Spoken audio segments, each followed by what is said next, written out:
La promesse du retour du Christ nous invite à rester fidèles au Seigneur, lui, la sagesse divine par excellence, et à nous attendre à son secours dans nos difficultés. Les trois passages semblent complémentaires. Et il reviendra de la même façon que vous l'avez vu aller vers le ciel. Acte 1.11b. Il reviendra. Quelle merveilleuse promesse! Ce retour que Jésus avait annoncé à ses disciples, marquera la fin des temps et le début d'un règne nouveau. C'est pourquoi les croyants sont invités à rester fidèles à Jésus, à veiller à leur comportement, à veiller et à prier en tout temps afin d'avoir la force d'échapper aux événements et de se tenir debout devant le Fils de l'homme. Luc 21.36. Car celui qui me trouve la vie et obtient la faveur du Seigneur. Proverbe 8.35. Celui qui me trouve.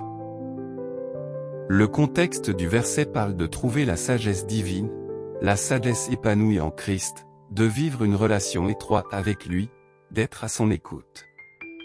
Une telle démarche nous fait trouver la vie, l'unique qui nous procure la vraie paix, la vraie joie et bien d'autres bénédictions. Bien plus encore, elle nous permet d'obtenir la faveur de Dieu. Cela suggère que ceux qui cherchent la sagesse, personnalisée en Jésus, et l'appliquent dans leur vie sont en accord avec les valeurs divines, ce qui leur attire les bénédictions et la protection de Dieu. Pierre dit, « Maintenant je sais vraiment que le Seigneur a envoyé son ange et qu'il m'a délivré. » Acte 12.11. Maintenant je sais vraiment. La délivrance de la prison de Pierre n'est le fruit du hasard mais l'acte d'une intervention divine. Quand la situation semble désespérée, la foi de Pierre, les prières de l'église locale et la volonté de Dieu ont contribué à libérer le prisonnier. La foi et la toute-puissance de Dieu défient les lois de la nature et les projets maléfiques des hommes.